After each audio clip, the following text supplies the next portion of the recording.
کریم یو جدول جوړ کړی کوم چې دا راښیي چې تېره اونۍ یې په کورنۍ دندو باندې څومره وخت تېر کړی. دا یې جدول دی، دلته یې مضمونونو نومونه لیکلي، دلته یې وختونه ورته لیکلي. په ریاضي باندې 3/4 ساعته تېر کړي، دینیات باندې 2/8، تاریخ باندې 3/6، ساینس باندې 5/10. پوښتنه ده چې کریم په کومې کورنۍ دندې باندې له 2/3 ساعت څخه ډېر وخت تېر کړی دی. نو تاسو ویډیو ودروئ او د دې حل کولو کوښښ وکړئ. نو د دې ځواب لاسته راوړلو لپاره اړینه ده چې مونږ دغه کسرونه معلوم کړو چې له دوی په دوی کې کم یو له 2/3 څخه لوی دی، کوم چې په ساعتونو سره دغه وختونه مونږ ته ښیي. نو راځمه زه اول دغه 2/3 لپاره دلته یو شکل رسمومه. دا په یو شکل کې زه ښیمه داسې. دا شکل زه په 3 مساوي برخو ویشمه، یوه برخه، دا 2 برخې او دا 3 برخې. او مونږ پوهیږو چې دا هره یوه برخه څو ده، 1/3، 1/3 او 1/3. د دې څخه مونږ 2 برخې راخلو. نو دا به زه 2 برخې په دې کې داسې په نښه کړمه. نو دا شوې 2/3 برخې. اوس راځو همدغه کار دغه کسرونو لپاره هم ترسره کوو، په شکلونو کې ښیو. لومړی راځو ریاضي ته. ریاضي کې باندې 3/4 ساعتونه وخت تېر کړی دی. نو راځم دې دپاره هم اوس همدا په شکل کې ښیمه. دې ځای نه مونږ یو شکل شروع کوو تر دې ځای پورې. دا شکل مونږ په 4 مساوي برخو ویشو. دا شو په منځ نیمایي، دا د 3 او دا د 4 مساوي برخې. او دا شوی 1/4، 1/4 او 1/4. اوس مونږ د دې 1/4 څخه د دې 4 څخه څو برخې راخلو؟ 3/4 برخې راخلو. نو دا به مونږ په نښه کو 1، 2، 3. دا شو 3/4 برخې، کوم چې ښکاري چې له 2/3 برخو څخه لوی دي. نو مونږ وایو چې ریاضي باندې له 2/3 څخه ډېر وخت تېر کړی دی، 2/3 ساعتونو څخه ډېر وخت تېر کړی، ځکه 3/4 دا له 2/3 څخه لوی دي.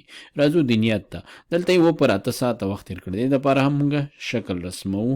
نو راځمه له دې ځای څخه پیل کومه او داسې یو شکل ورته رسمومه. دا به مونږ په 8 مساوي برخو ویشو. نو په منځ به نیم شي، 2 برخې شوې، دا به بیا په منځ نیم شي، دا شوې 4 برخې، دا هره برخه به بیا په منځ نیم شي، دا به شي ټولې 8 برخې. دا به اصلاح کړمه.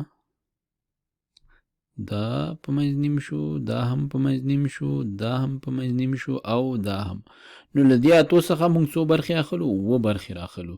نو دا به شي 1 برخه، 2 برخې، 3 برخې، 4 برخې، 5 برخې، 6 برخې او دا 7 برخې. دا ټوله شي 7 دانې 8 برخې، کوم چې بیا هم روښانه ښکاري چې له 2/3 برخو څخه لوی دي. نو راځو مونږ وایو چې دینیات باندې هم له 2/3 ساعتونو څخه ډېر وخت تېر کړی دی.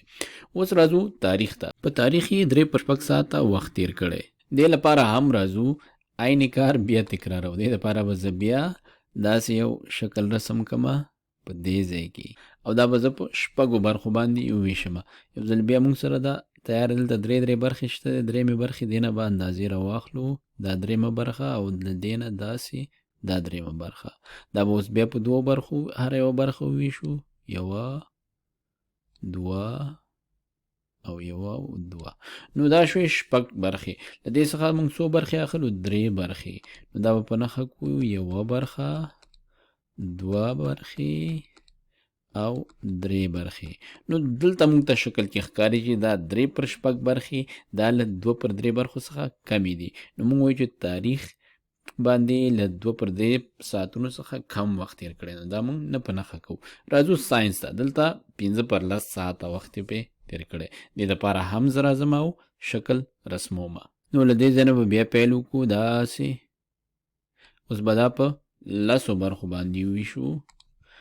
دا به شي نیمایي، بیا به شي 1، 2، 3، 4 او دا 5. دا هم همداسې 1، 2، 3، دا 4 او دا 5.